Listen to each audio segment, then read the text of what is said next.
day, everyone. Today I'll be discussing Jose Rizal's retraction, the first topic for your final term.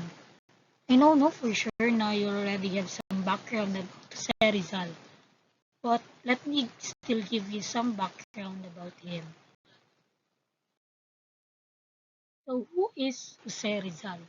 Jose Rizal, he was the leader of the reformist movement in Spain, but he was arrested and sentenced to death by Spanish court martial after being implicated na siya daw ang leader sa Philippine Revolution. So the night before his death by firing squad at the Luneta on December 30, 1896, there are some accounts exist nga si Rizal, he allegedly retracted his Masonic ideals. So when we say Masonic ideals, these are the set of moral and ethical principles upheld by members of Freemasonry. Kani Freemasonry, mo na siya ang fraternal organization nila Rizal. So aside from Masonic ideals ngayang giretract, he also retracted his writings and reconverted to Catholicism following several hours of persuasion by the Jesuit priest. However, there was considerable doubt to these allegations by Rizal's family and friends until in 1935.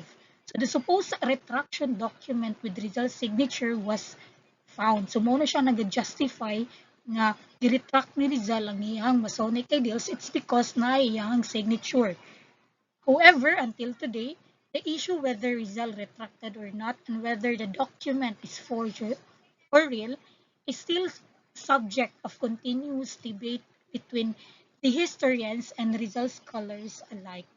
So to dig deeper this discussion, no, there are four primary sources. So the first two are the official accounts witnessed by the Jesuits who were instrumental in the alleged retraction of Rizal. So the other two are the critical analysis by the two Rizalist scholars who doubted the story of retraction.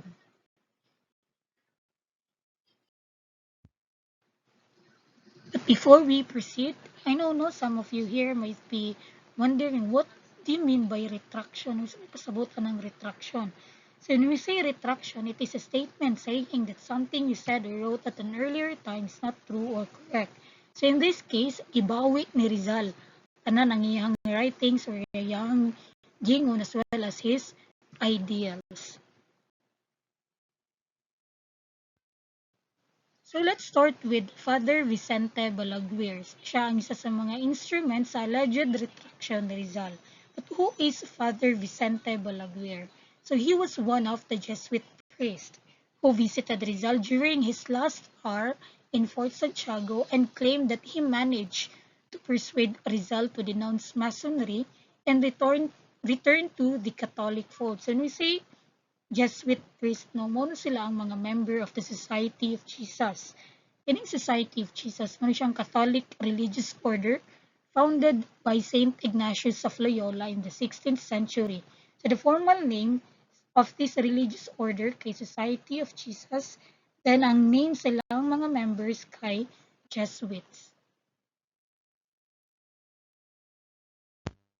So, mao ni ang account ni Father Balaguer. So, ang akong gibutan diri kay mga key points lang. So, this account describes the events following Sir Rizal's condemnation to death. The chaplain of Royal Fort Santiago offered his services, but Rizal preferred to be visited by the Society of Jesus Fathers who had educated him. So, the question here is, nga naman, nga nag-prefer ni Rizal to be visited by the Society of Jesus Fathers. So short background, no? Si Rizal, the national hero of the Philippines, na siya connections with the Society of Jesus or the Jesuits during his educational journey. He attended the Ateneo Municipal de Manila, a Jesuit-run school where he received his primary and secondary education. So, during that time at Ateneo, mo na siya dako nga significant influence sa intellectual and moral development ni Rizal. So that's why nga na lang siya ka connected with the Jesuits. So ang mga Jesuits nga ginatukoy ni Rizal kay si Father Pio and si Father Luis Visa. So they complied with Rizal's request and visited him. So upon their visit, na sila gihatag kay Rizal. So ang ilang gihatag kay a small statue of Sacred Heart of Jesus which was carved mismo ni Rizal during his time at Ateneo. So there was discussions no, regarding Rizal's conversion to Catholicism and a retraction of his errors. So given that no, Rizal initially showed some Protestant leanings but ultimately declared himself a rationalist. When we say Protestant leanings, it means having inclinations with sympathies towards Protestant beliefs or practices. Rationalist or rationalism, it means it is a belief system that emphasizes reason and logic as the primary source of knowledge. So the Sirizal and the Jesuit, Jesuits, they engage in a theological debate. And then katong mga Jesuit, they warned Rizal kung sa mga consequences kung dili siya magpa-convert to Catholicism. So that's why Rizal agreed to seek God's grace and faith and promised to pray for it. So later on, si Rizal nagsulat siya retraction document making some modifications to the formula provided by the church. So Rizal knelt before the Virgin's altar and read his retraction and profession of faith. So this account ni Father Balaguer is based on personal knowledge and involvement of the author, who wrote a detailed account on the day of Rizal's death. So the next Jesuit who was one of the instruments sa retraction ni Rizal kay si Father Pio. Si Father Pio, he was the Jesuit superior in the Philippines during the time when Rizal was executed. So unlike Father Balaguer, no, ang role lang ni Father Pio is he was involved only in securing the retraction document from the Archbishop of Manila, Bernardino Nozaleda, and he also wrote a shorter retraction document which was allegedly nga mo'y gi-copy ni Rizal. So sa account ni Father Pio, it discusses events surrounding Dr. Rizal's stay in a chapel on December 28 where he was under the care of the Jesuit fathers. So just like I said, no, that's why na connection si Rizal, deep yung connection or yung affection niya sa mga Jesuits, kaya it's because sa Ateneo siya nag-primary and secondary where mo na siya ang naidako nga influence yung intellectual and moral development despite his estrangement from the church.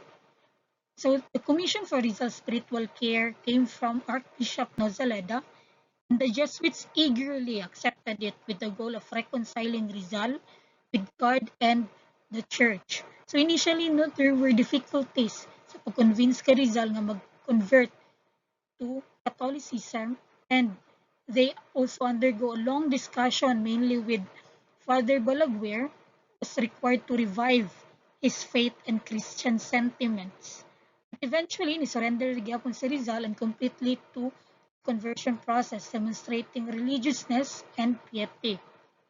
So when it came time to subscribe to the retraction, si Rizal had some objections the form presented by Balaguer, preferring a shorter and more conclusive version. So mo na tong copy niya allegedly kay Father Pio nga retraction.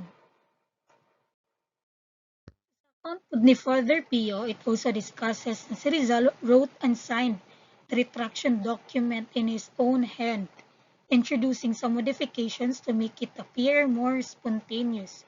So to make it more legitimate, no, there were also some witnesses, including Juan del Fresno and Eloy More, who also signed the retraction Rizal. So overall, no, the accounts of Father Pio describes the Jesuit involvement in the conversion and retraction of Dr. Jose Rizal, a significant figure in Philippine history on the eve of his execution. Now let's proceed to the critical analysis of the Rizalist scholars.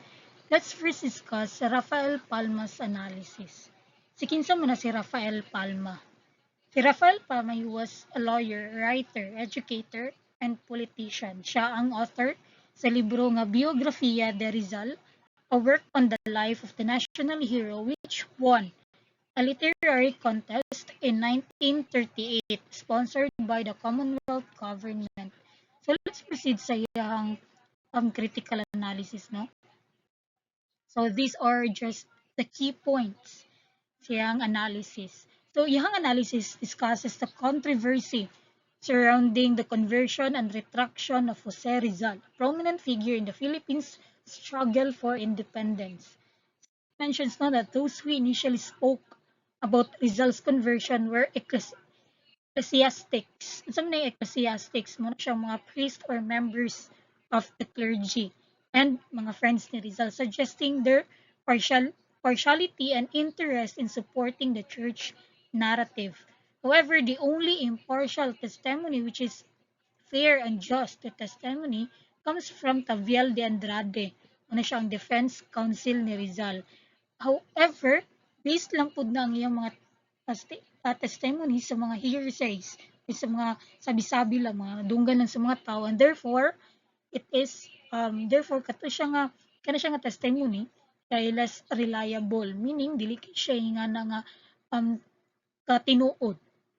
The passage argues that the credibility and value of these testimonies are questionable due to their biases.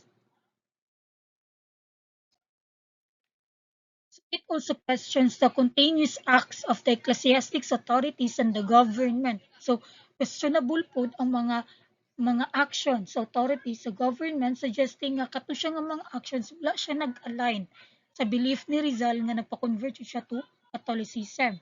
So further na po siya mga various suspicious taken after Rizal's death. First, the document of retraction was kept secret.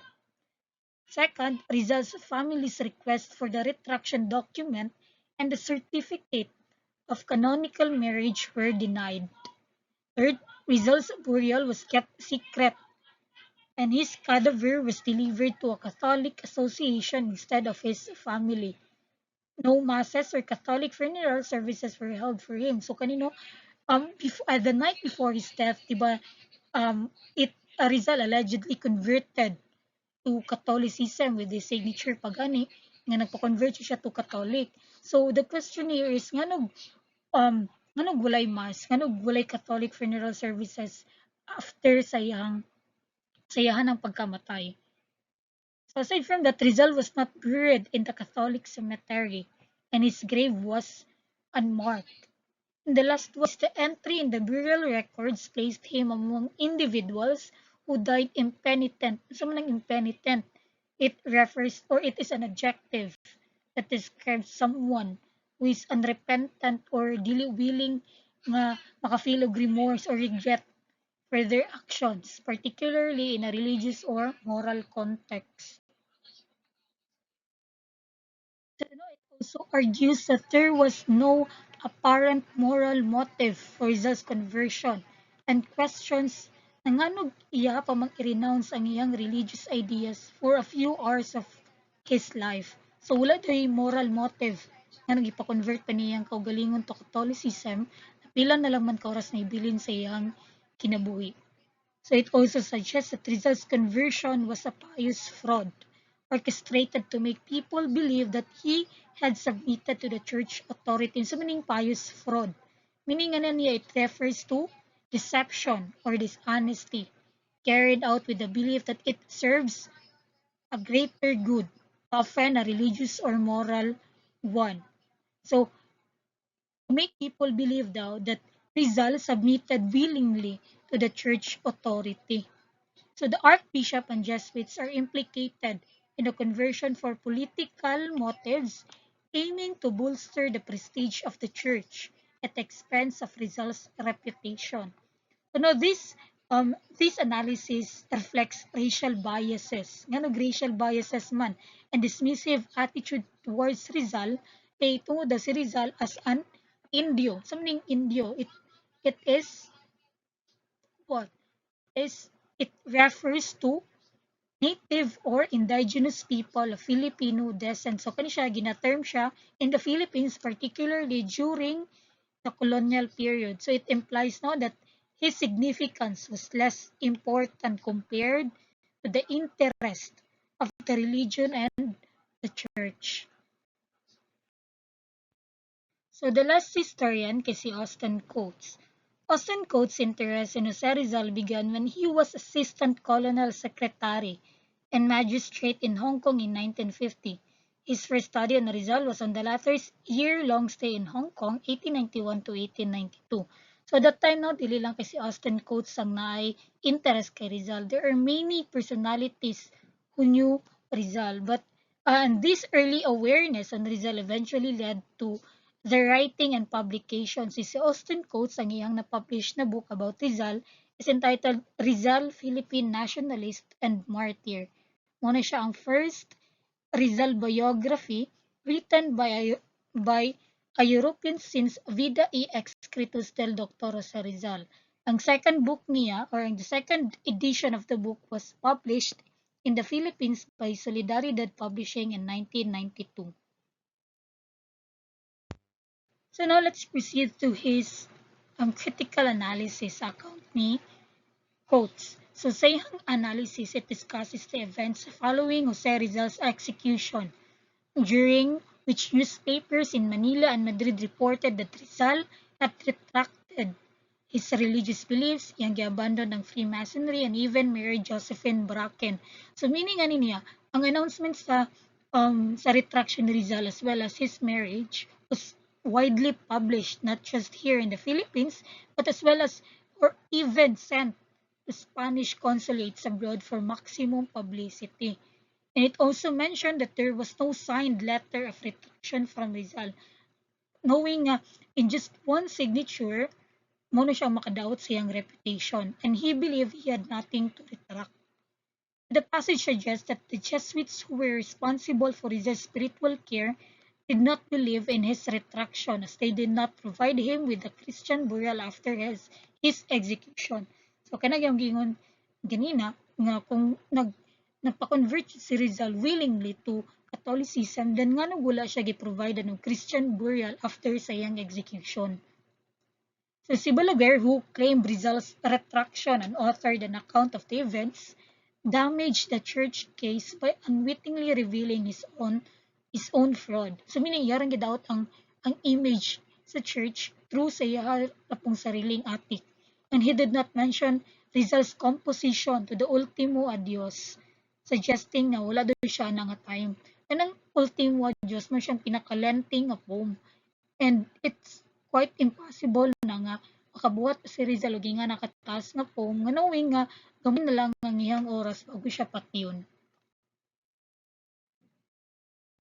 After we discuss the accounts of the Jesuits and the critical analysis of the historians, so now let's proceed to the reasons for the alleged retraction ni Rizal. Nga nag-retract ni Rizal tanan niyang ideals, iyang writings, ug iyang belief.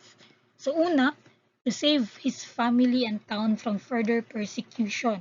So kung mamatay si Rizal niya wala pa niya gi-retract ang iyang beliefs, ang iyang ideal, so magsuffer na iyang family ug ang iyang town. So second, to give Josephine Bracken a legal status as his wife. Third, to secure reforms from the Spanish government. So Rizal hoped for changes or reforms sa lives sa mga Filipino people under the Spanish government. So these are just some of the reasons or theories nga nag-retract ni Rizal ang iyang tanan niyang writings and his beliefs. So that would be the end of our discussion. If you have any questions, feel free to ask me directly. Thank you.